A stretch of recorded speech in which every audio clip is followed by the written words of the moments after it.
What's up, YouTubians? Joshi here.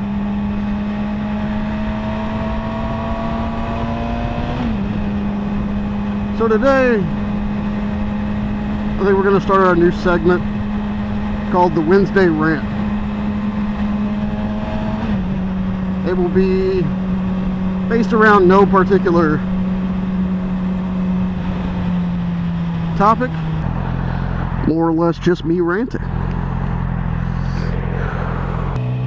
So let me just say first off, thank you for everyone who came down to the meetup.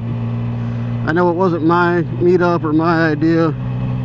Got to give that credit to Rookser and Sergeant Markins and M6 FZ6. I think he had some part in it.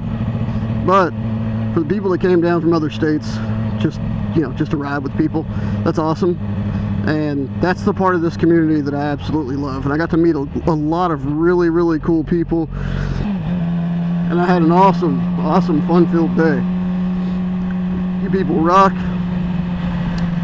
Can't wait to meet up with you guys again. Had a blast. For all the motovloggers who were there, I know I'm very, very new to the scene. I'm a very, very, very small channel. All you guys were extremely supportive. And not once did I hear, anything that made me feel like I was lower than anybody else.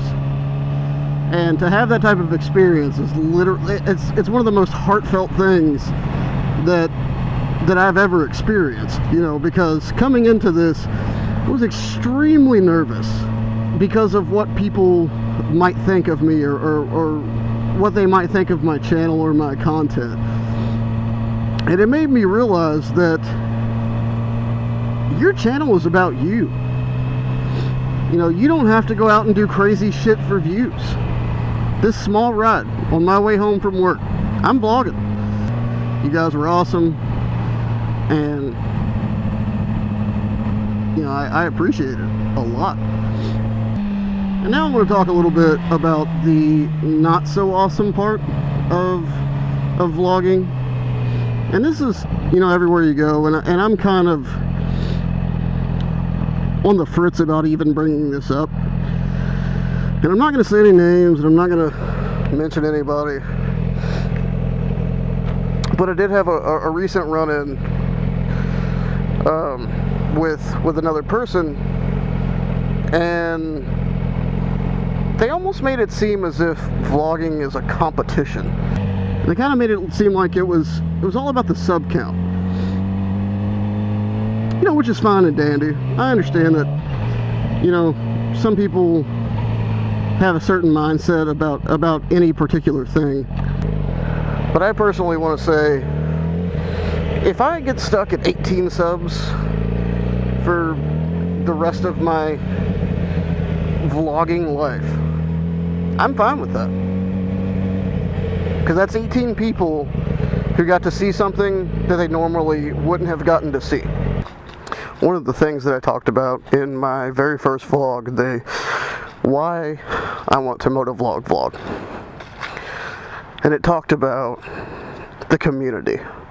And that's exactly what I see this as. I don't see this as a competition. I see it as a community. One massive community where everybody is ultra supportive, and we all are like-minded people for the most part. Now, I know some people may have their differences, and that's okay. People are looking at me like, what the fuck's that kid talking to himself with a helmet on? I'm probably like a murder rapist. I want to go see some ducks. But the way I look at motovlogging is, you're a community full of people who all share one thing in common. And that one thing is content. And the videos that you put out. And the fact that, like I've said once before, we all wake up, face the same risk, put on a helmet, strap a camera to our face, just for entertainment. See if I can antagonize a duck. Come here, ducky ducky. if anybody's ever been like jumped by a flock of ducks. Is that what it's called? A flock? I don't have any food. That kind of makes me feel bad. I should have brought something. Hello, darkness, my old friend. That's okay though. If you guys are ever in the area, this park that I'm at is called Brown Park. There's ducks and geese and a walking path and whatnot. The geese aren't very friendly. I had one hiss at me once, bastard. So I cleaned the bike up. How's it look? I got bug goody on my headlight.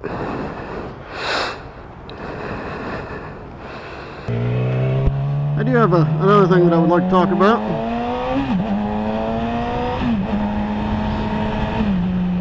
And that's how I feel about my R6, my 2006 R6. R is what I think they call them, the ones that aren't the S's, which, if you don't know, the S is the newer year, but with the older body on it. I think it's the 99 to 04 body. And all in all, when I first went and picked up the bike, now I've had it for a little over a month now. When I first went and picked up the bike, the ride home, I rode from E-Town to Louisville, and Elizabethtown is 45 minutes to an hour away, depending on which way you go and how you're coming. About 15 minutes into my ride, I thought, wow, have I made a fucking mistake.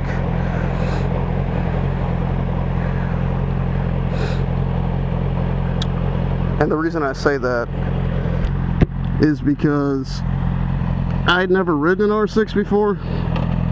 I had just done loads and loads of reviews and just knew that that was the bike that I had to have.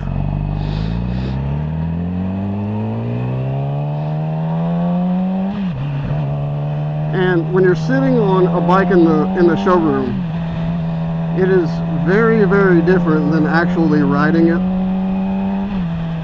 And I know a lot of people say, you know, best way to get a good bike to fit is go sit on them. And this is true, but to a very small extent, because this is a very, very, very aggressive riding position. Now, what do I mean by aggressive? I've ridden Gixxers, I've ridden Honda CBR 600RRs, and I've ridden cruisers, lots of cruisers. And what I mean by aggressive is on a Gixxer, you sit more into the bike and not nearly as hunched as you do on this bike. And you know, a cruiser is just like sitting in a lazy boy anyway.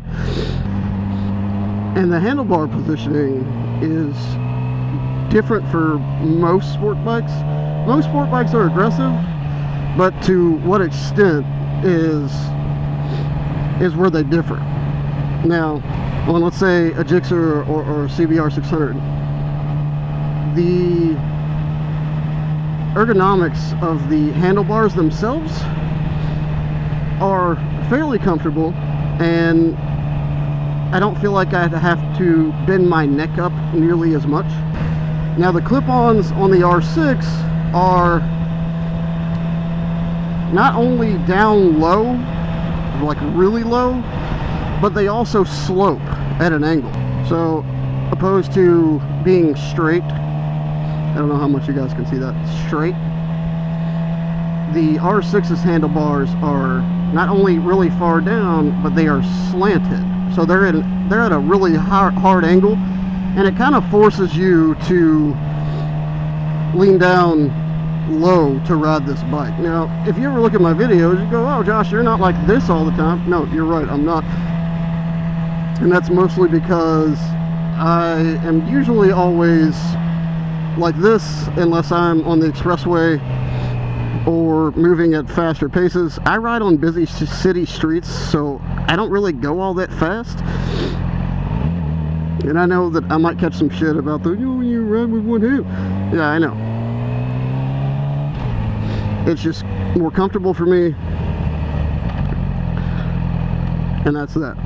The ride itself wasn't too bad.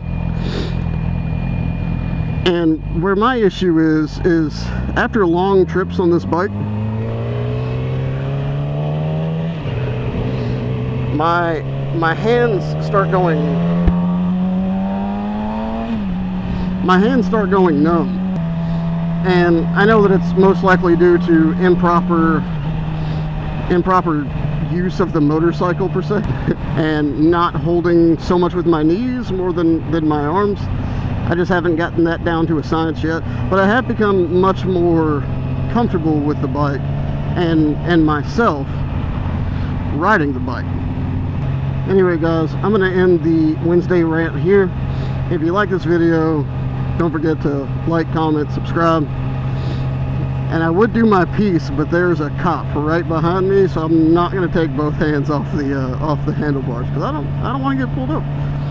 It's personal preference, I guess. But peace.